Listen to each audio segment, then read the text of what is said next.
So finally आज के इस कार्यक्रम के बारे में हमारे साथ एक जानकार जुड़ रहे हैं जो कि बीएचयू के ही डॉक्टर हैं, ब्लड बैंक में सर काम करते हैं। और मैं चाहूँगा कि सर अपना थोड़ा सा एक इंट्रो दीजिएगा और फाइनली ब्लड डोनेट करने के जितने भी फ़ायदे हैं और साथ ही साथ इस कार्यक्रम से जुड़ी हुई जो भी महत्वपूर्ण बातें हैं वो हम लोग जानना चाहेंगे। तो आपका बहुत बहुत स्वागत है। Thank you very much. First of all my self Ashutosh Kumar Singh, blood centre IMS BHU की तरफ से। और आज जो है यहाँ पर जो प्रोग्राम चल रहा है ये बेसिकली एक नेशनल लेवल का क्विज कंपटीशन है जिसका आज ग्रैंड फिनाले हो रहा है, जो कि हमारे नेशनल एड्स कंट्रोल सोसाइटी और यूपी सेक एड्स कंट्रोल सोसाइटी की संयुक्त तत्वाधान में BHU के राष्ट्रीय सेवा योजना के कार्यक्रम के थ्रू किया जा रहा है। और उसमें एक रक्तदान शिविर भी रखा गया है, चूँकि HIV एड्स फैलने का एक रक्त चढ़ाना भी, संक्रमित रक्त चढ़ाना भी एक कारण होता है। तो इसीलिए इस चीज़ को ज़्यादा फोकस किया जा रहा है, क्योंकि बाकी सारी चीज़ों में आप अवेयर रहते हैं। ब्लड डोनेशन मतलब होता क्या है कि अगर आप अनसेफ सेक्सुअल बिहेवियर करते हैं या ड्रग लेते हैं तो इन सारे सिचुएशन में आप एक कॉन्शियस स्टेज में रहते हैं। लेकिन ब्लड ट्रांसफ्यूजन जब होता है तो उसमें किसी मरीज की गलती नहीं होती है कि उसको संक्रमित रक्त चढ़ाया जा रहा है, उसमें सिस्टम की गलती होती है। तो उस सिस्टम को अपग्रेड करने के लिए जो नेशनल एड्स कंट्रोल ऑर्गेनाइजेशन है, उन्होंने सारे ब्लड बैंकों को कवर अप किया और उनको स्ट्रेंथ किया कि उनकी टेक्नोलॉजिकल रूप से उनको कैसे स्ट्रॉन्ग किया जाए ताकि टेस्टिंग मेथोडोलॉजी को इम्प्रूव किया जा सके, ताकि ब्लड जो है हम लोग सेफ पेशेंट के पास पहुंचा सके।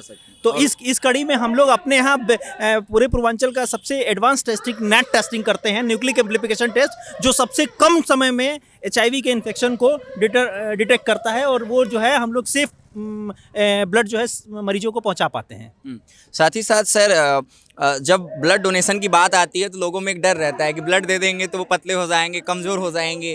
तो ब्लड क्या देने से सच में कमजोरी आती है, उसके फायदे भी होते हैं? सबसे बड़ी बात होती है कि जब आप किसी काम को करते हैं तो आपको पहले खुद में उस चीज़ को प्रूफ करना होता है। और शायद मुझे देखिए, मैं 37 साल मेरी उम्र होने को जा रही है और मैंने इस बार 1 जनवरी को 39वीं बार ब्लड डोनेट किया, 39 टाइम्स। मतलब मैं हर साल में 4 बार ब्लड डोनेट करता हूँ। 1 जनवरी को मेरे बर्थडे के दिन, 1 अप्रैल को, और उसके बाद 1 जुलाई को डॉक्टर्स डे के दिन, और 1 अक्टूबर को national voluntary blood donation day होता है उस दिन। तो 4 टाइम्स इन अ ईयर, साल में 4 बार मेरा डेट फिक्स होता है। मतलब वो एक दिन इधर उधर नहीं हो सकता है। और बाकी बीच में कभी अगर एक इमरजेंसी सिचुएशन में एक प्लेटलेट फेरेसिस होता है जिसमें प्लेटलेट की रिक्वायरमेंट पड़ती है, तो उसके लिए भी हम लोग डोनेट कर सकते हैं। उसमें कोई दिक्कत नहीं, उसमें गाइडलाइन होता है कि अगर 28 दिन आपने ब्लड डोनेट किए हो सकता है तो आप बीच में प्लेटलेट फेरेसिस भी कर सकते हैं। तो वो भी हम लोग करते हैं। तो कहने का मतलब ये है कि आप देखिए कि मैं कहीं से कमजोर दिख रहा हूँ क्या, तो मैं खुद एक उदाहरण प्रस्तुत कर रहा हूँ कि भाई आप लोग सब लोग बढ़ चढ़ के डोनेट करिए। और शायद इस विश्वविद्यालय में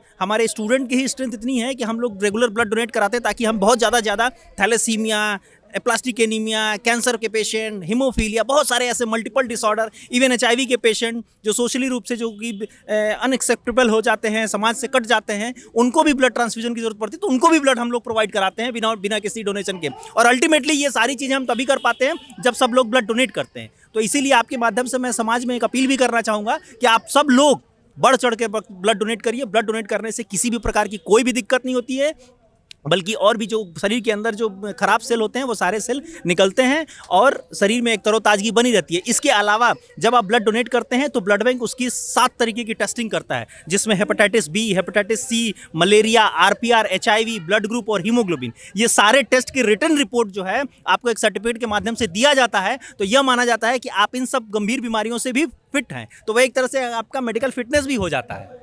सर बहुत बहुत धन्यवाद। साथ ही जानना चाहेंगे कि जो 7 टेस्ट आप बता रहे हैं, कितना चार्ज आएगा अगर मार्केट में उसको आदमी कराने जाए? डिपेंड करता है। मार्केट में आप जाइए तो इसको अगर सारे टेस्ट को, पहली बात तो जिस मेथोडोलॉजी से हम लोग करते हैं शायद मार्केट में वो मेथोडोलॉजी अवेलेबल ही नहीं है। और अगर कहीं कुछ होता भी है, जो नॉर्मल मेथोडोलॉजी जो अवेलेबल है मार्केट में, उसके तहत हम मान के चलिए कि लगभग मोटा मोटी 4 से 5 हज़ार रुपये का कॉस्ट आएगा लगभग इस सारे टेस्ट को कराने में। कितने रुपए का? लगभग 4 से 5 हज़ार रुपए का। तो ये देखिए कि इतने रुपए के आप फ्री ऑफ कॉस्ट टेस्टिंग यहाँ पे करा सकते हो ड्यूरिंग द ब्लड डोनेशन। अच्छा सर, आपने एक सर्टिफिकेट की बात करी, तो सर्टिफिकेट का कुछ प्रयोग? वो एक सर्टिफिकेट, एक मेडिकल फिटनेस सर्टिफिकेट माना जाता है। उसमें एक कहा जाता था, पहले कहा जाता था कि ब्लड डोनेट करिए तो जो है आपको उससे सर्टिफिकेट बिहाफ पे मिल जाता है, लेकिन ऐसा कुछ नहीं होता है। उसमें बस एक चीज़ मैं समझाना चाहूँगा कि अगर आपने ब्लड डोनेट किया और with in 3 months you are not eligible to donation, that time we will consider on the basis of sympathetic consideration. It's not your legal right कि आप जो है डोनेट किए हैं तो वो किसान विकास पत्र है उसके बिहाफ पे आपको चाहिए ही चाहिए। लेकिन होता है कि अगर आपने ब्लड डोनेट किया और आपके फैमिली में दोबारा कोई डोनेट करने वाला नहीं है और आपकी फैमिली में ही जरूरत पड़ गई तो ब्लड बैंक के पास अगर 1 नहीं 5 यूनिट ब्लड भी जरूरत रहेगा तो भी हम आपको प्रोवाइड कराएंगे। तो इसलिए उसमें कहीं कोई इफ बट नहीं होता है कि उस सर्टिफिकेट को ले जाके हम कहीं इनकैश कराएं।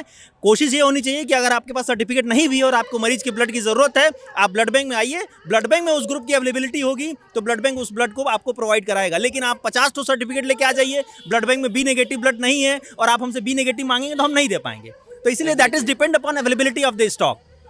मैं ये कह सकता हूँ कि सेल्फ सेटिस्फैक्शन के लिए वो सर्टिफिकेट है। ब्लड देने के बाद आपको गर्व करना चाहिए कि आपने किसी के लिए बहुत अच्छा करा है। आपके ब्लड देने से हो सकता है किसी के जीवन बच जाए, किसी जरूरतमंद का जो है जरूरत पूरा हो जाए। बहुत बहुत धन्यवाद सर। और सर लास्ट में ये कहना चाहूँगा, इस कार्यक्रम के बारे में थोड़ा बताइएगा। इस कार्यक्रम में अभी जो हो रहा है ये बेसिकली आप समझिए कि HIV जागरूकता के लिए ही इस तरीके के कार्यक्रम को किए जाते हैं ताकि समाज में HIV को लेकर के जो कई अलग अलग कैटेगरी बनी हुई है ताकि HIV फैलने ना पाए। अगर किसी को HIV हो गया है उसको कैसे समाज से बहिष्कृत ना किया जाए, क्योंकि ग्राउंड लेवल की रिपोर्ट कहती है कि अगर गांव में किसी को HIV हो जाता है तो गांव वाले लोग उसको हेय दृष्टि से देखने लगते हैं। तो इस चीज़ को दूर करने के लिए इस तरीके का सोशल कार्यक्रम किया जा रहा है जिसको एक नेशनल क्विज कॉम्पिटिशन के रूप में किया गया। पहले यह लोग जो है डिस्ट्रिक्ट लेवल पे गए थे, फिर उसके ऊपर जो है डिस्ट्रिक्ट लेवल पे गए, फिर जो है रीजनल लेवल पे, स्टेट लेवल पे, ऐसे करके जो है आज ग्रैंड फिनाले हो रहा है जो नेशनल लेवल का कंपटीशन हो रहा है यहाँ पर। और साथ ही साथ उसमें ब्लड डोनेशन भी चल रहा है। वैसे तो काशी विश्वविद्यालय में हम लोग देखते हैं कि जो ब्लड डोनेशन की टीम है वो इतनी ज़्यादा एक्टिव है। बनारस के इस विश्वविद्यालय में कोई भी कार्यक्रम होता है, चाहे वो नेशनल लेवल का हो, विश्वविद्यालय अपने स्तर पे भी कोई अगर कार्यक्रम कराते हैं तो ब्लड डोनेशन की जो टीम है वो हमेशा एक्टिव नज़र आती है। यहाँ पे यूथ मिल जाती है, उनके ब्लड्स लेके लोगों में एक तरह से देने का एक अच्छा सा प्लेस मिल जाता है। तो सर लोग बहुत एक्टिव रहते हैं और मैं भी आप लोग से अपील करना चाहूँगा कि आप लोग अगर स्वस्थ हैं और नहीं भी स्वस्थ हैं, सर लोग टेस्ट करेंगे। अगर आप टेस्ट में नहीं पास हो तो ब्लड नहीं लेंगे, ज़बरदस्ती नहीं आपका ब्लड निकाला जाएगा। तो एक बार कोशिश जरूर करें और ब्लड दें, ठीक है। तो बाकी हम लोग और लोग से भी शूट करेंगे। Okay, thank you so much sir.